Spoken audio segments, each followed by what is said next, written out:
Hello, everyone. Now, as you know, we really love to catch up with some of our favourite destinations. Despite the challenges we have at the moment with travelling, it doesn't mean we've forgotten so many of our favourite destinations. And today, we're really lucky to find out a whole lot more about Tenerife.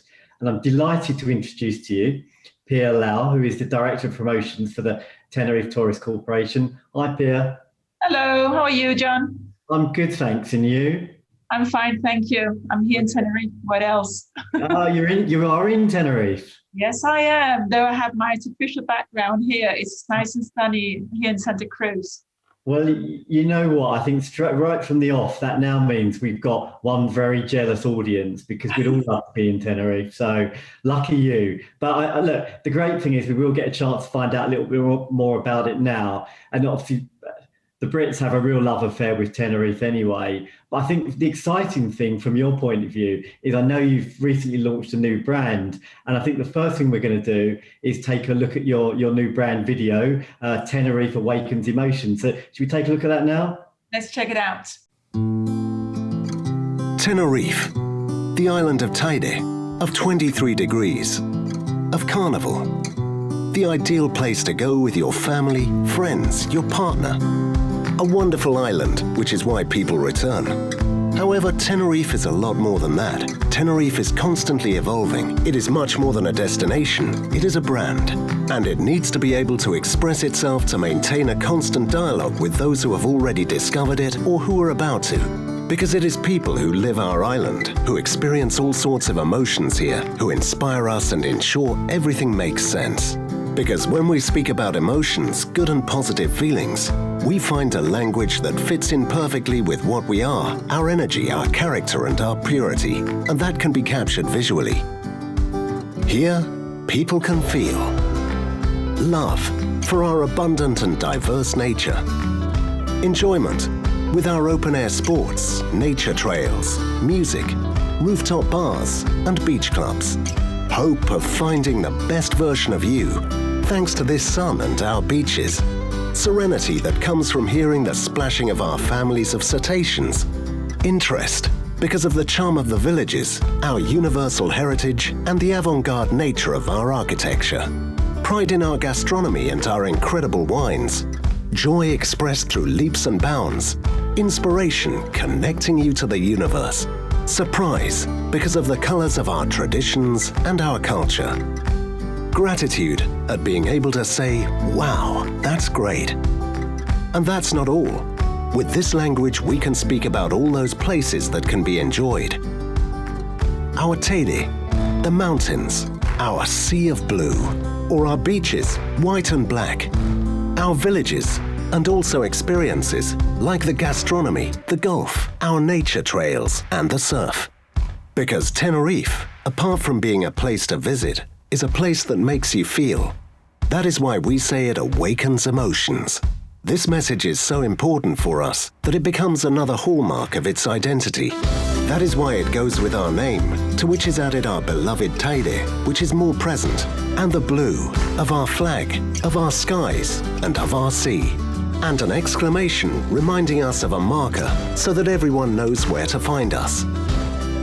The result of all these elements entrenched in emotions is a complete identity with all the symbolism that will become its own language to be used everywhere. A modern and versatile logo that works where people are to be found, alive and able to change to include everything this island has to offer. That is why we have changed to have a brand that accompanies us on this new path. A brand as great as the island, its people, and how it makes us feel. Tenerife awakens emotions.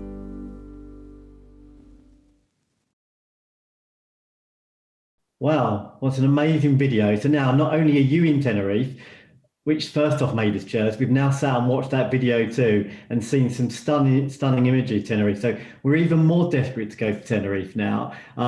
Really exciting video, but should we find out a little bit more about it or a little bit more about Tenerife? I mean, we're all looking forward to a time when we can travel again. And as I've already referenced, obviously Tenerife is so popular with the Brits anyway.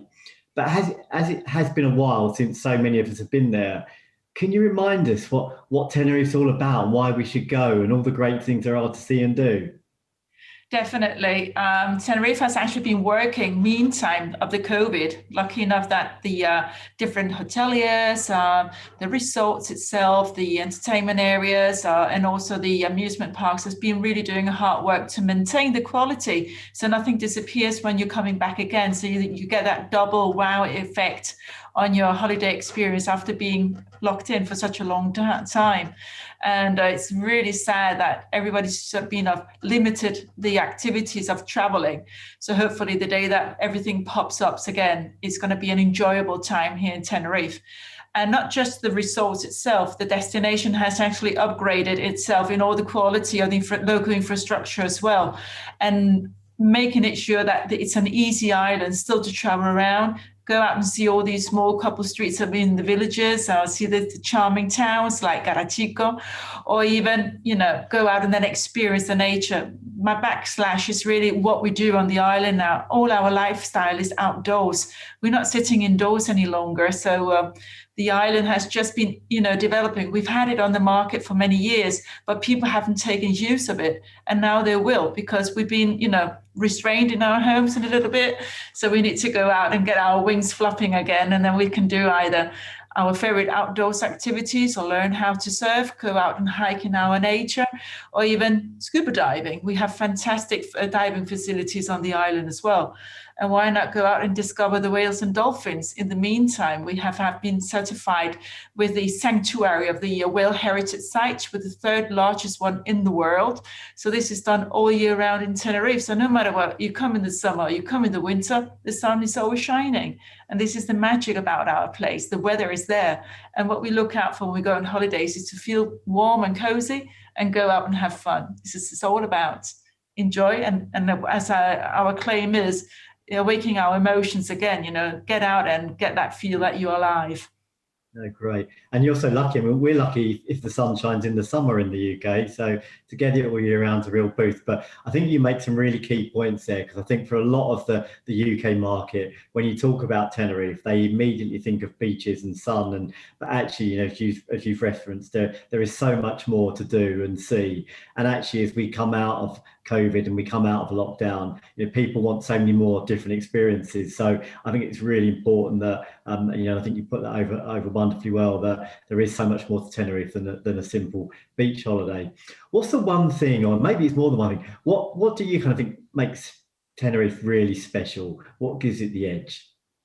What gives the edge is really the orograph. The island is not flat. It has a big mountain on it, which is called Mount Teide. And this magical volcano creates all this landscaping around the island. So we can actually discover 3 different worlds in one day if you want to do that. It's easy to take a car. It's easy to hire a car. It's not difficult. There's also the public transport available. And this makes you then move around the island in a more flexible way and a discovering way. And the orograph of the island, as I said, it can either be flat in some areas up in the mountains called Las Mercedes, Bosque de las Mercedes, and suddenly you just see the rise in serpentine roads into the mountain. And then you see the landscaping of the volcano and its crater. And then you can actually move up to the very summit of Mount Teide with a cable car access. And of course, a limited entrance is there daily, because there's a control to make to be more sustainable on the island, how the areas are used. And this is very important.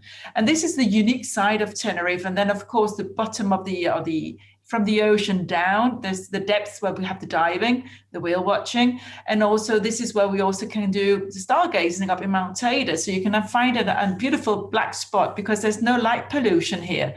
So this maybe people don't know, but if you go out in your car and you suddenly see there are some dark spots, it's respecting all the telescopes that's there at the Astrophysics Center. And you can actually do stargazing in the evening with professionals, astrologers, so they can tell you how the stars formation of the Milky Way. You can see it very close as well. It's fantastic. And something unique, which I love because I'm a sunset seeker myself, is to go up to this, not the summit, but around the ring of the volcano.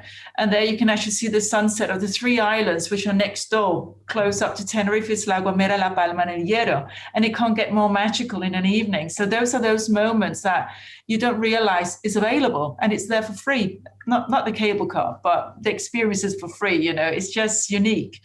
Yeah, and actually, I think I said to you, what kind of makes Tenerife special, and it was so lovely. You can list off so many things, and there are so many unique experiences or different things you can do. So yeah, it just brings, I guess, the diversity and what's available in Tenerife. Thinking about the market or the different markets to Tenerife, and again, the Brits will often think of family holidays, etc.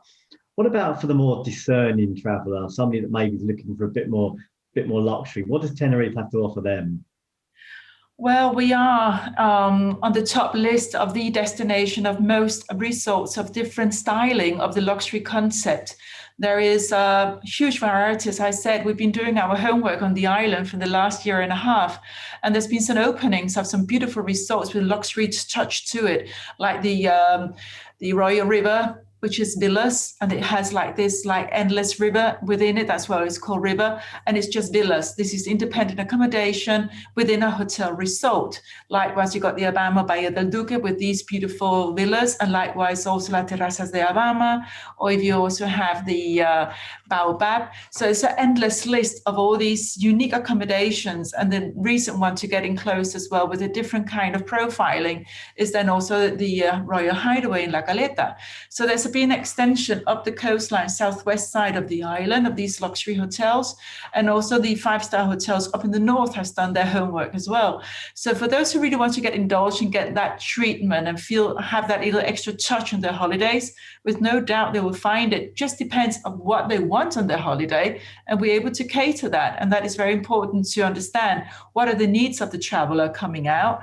And the facilities of the shoppings are there, your experiences for foodie lovers within that niche or trend is there as well. And Tenerife is just an explosion of flavors, because our cuisine is a blend of South American and Andalusian, and a little bit of the North African from its past, but it's very is Spanish, to sort of say, and it is really Spanish. Our famous wrinkle potatoes with the mojo dips to it, the green and the red sauce, must be an experience of a time. You need to try that while you're here. Don't say you don't want to try foreign food. Our food is just delicious, and it's not that hot. It's not like Thai food or Indian food. It can be very hot and spicy. Ours not. It's mild and balanced. And our products on the island, we're very sustainable. We do 0 kilometers. So we try to maintain all our products on the island as well. And that has then generated a new trend within the international local cuisine with very creative cooks.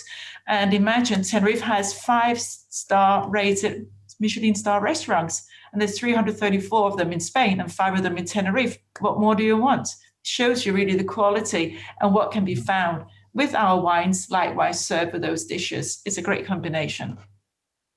Pia, I think you're being really cruel to us. First off, you're actually in the destination, and now you've just painted such an amazing picture of the hotels and particularly the food as well. I'm feeling quite hungry now, so thanks for that. Look, the other thing, right, from a vantage point of view, we're really good, right, at keeping secrets. So if you tell us the secret, we won't tell anybody. I can promise you that. So I thought maybe you might want to share with us a secret about Tenerife, something maybe that we wouldn't really know. Well, there's some secrets. I do not know if the travel agents are aware about. Tenerife has actually 2 UNESCO sites. Our nature is just precious, and we have a huge range of culture.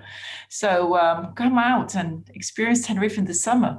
This is when all the local festivities are on, and this is where the fun is as well, not just the nightlife, but when it's really fun, it's fun to be with the locals and get that experience. And this can be done through what's called las romerias. And that is the big secret. Nobody really goes out and sees it. And I would say also our carnival, which is in February. Some of them may have experienced our carnival. It's been cancelled now for 2 years in a row. So let's see what happens in 2022. It's going to be the big bang of our carnival. It's the second largest one after Rio. And then the other secret is really our wines. I think people are not aware about the precious of our wines that we have. And it's something unique. And it has to do with the nature, because it's done in different levels of the island. We've got wineries in 1,200 meters above sea level. So you can visit those villages and experience biological, ranched with the grapes and everything. There's no chemicals added to it. So I think this is very important to understand that there's a big touristic industry on the island. We don't neglect that. And it's concentrated in about 14 square kilometers on the island. And there's still 2,300 kilometers square to discover. And that is the secret of the island. It's just to be adventurous. Oh, Pia, you've got so many great secrets. I'm very jealous. One kind of final question is, you mentioned actually a moment ago when we were talking about food, you touched on sustainability, but from an island-wide point of view, how important or what work is Tenerife doing in terms of sustainability? Well, we started off making a network within all the small businesses on the island so they can be involved within the big business and get a little chunk of this business, of tourist business on the island. So they create small companies like surf schools or diving or the hiking companies. They get big and they have a limited number of people working with them not to make it too industrial. They make it very small to make it very personal and a la carte as well at the time you want to experience something on the island. And that is something that we created so there's a sustainable chain of that industry. Beside that, we have also now, as you can see our logo, we are certified like a biosphere destination. So we have some compromises to give within those 13 different ODSs that is expected within the biosphere. And that is then the complementary of what are we going to be giving in from the side of Tenerife, what we have to learn and what do we need to improve on the island. 48% of the island is already protected, and it's been like that for many, many, many years. That's why the nature is so rich, and that is why we have so many activities. There's no pollution. The seawater is crystal clear. We got more than 13 blue flags ranking on the island of the beaches because they're so clean. And this is very important also locally to understand that we need to take care of our environment. We only have what we have. So there is a big program being involved now. So this is the hoteliers already very involved with their own programs, which is being integrated within the municipalities that they belong to. And then, of course, there's a big bubble, which is then the biosphere certification, which is then the island. And all those elements together, we have to pick and point and direct that journey of that sustainability there is from each area. We've got 31 municipalities, imagine you. So this is a big work from our side and from the Cabildo to make ourselves that compromise, to be more sustainable and to be more aware where we need to watch out to not ruin what we have. Amazing. It sounds like so much going on. And listen, my final point, unfortunately, we're still living with COVID, though thankfully the vaccines seem to be making a big difference. But I guess, look, rather than maybe telling us exactly what Tenerife's done as a destination, because I think we all have got so used to the fact that things change so quickly, where can we find out the latest information? So, if we want to find out what's happening in Tenerife and what rules, regulations, etc. are, where do we need to turn to find that information out? Yeah, the government of the Canary Islands have made a common page, which is the same website valid for all the islands. It's not only for Tenerife, it includes for all the islands, and it's much easier to understand the information. If there is something not within the regime within all the islands, it will come out as an extra enhancement within that communication. So I'll go in and check out the website hellocanaryislands.com. That is the website, and they got a yellow banner. Check that one out because it's the latest update as according to the COVID, and it will tell you all the travel regulation, the hygienes and destination, and further questions. Remember that the Canary Islands have insurance for travelers coming out. So if it so happens that you have not done your PCR test, or you have done it because now it's a new law which is going to be introduced from on the 1st of July. And this will then implement that you will need to come out with a test. But anyway, in Tenerife and the rest of the islands, we have a local decree. And that says that you need to, if you are checking in any official accommodation, no matter on which island, it's not just for Tenerife, then you will need to present yourself with a PCR, a full vaccine certificate, or antigenous tests as well. And those who's been under the influence of the COVID, they're not allowed to do any travel until 6 months has passed. And then hopefully their PCR test will be negative. So you've got 4 ways of presenting yourself at the hotels. And it's always been there from last year when all of this eruption started and we started receiving tourists. This is the decree in the Canary Islands. But check it out in hellocanarysislands.com. And your own FCDO website is also very updated. It has finally included the regulations, the decree that we have in the Canary Islands. So that one is really up to date as well. We follow it continuously to make sure there's no misunderstanding for future travelers to come out. All right. Listen, Pia, thanks very much. And as ever, I could carry on talking to you for ages. I think it's so lovely when you talk to somebody that is in the destination and is clearly very passionate about it as well, because it's just so enthralling to listen to the updates, I guess. Finally, from my point, look, we can't wait to come back to Tenerife. We can't wait to get our customers back there. So the sooner the better. It can't come soon enough. But in the meantime, thanks very much, and hopefully we'll see you soon in Tenerife. Thanks, Pia. Hopefully, and looking forward to receiving all of you and come back to Tenerife again. Thank you.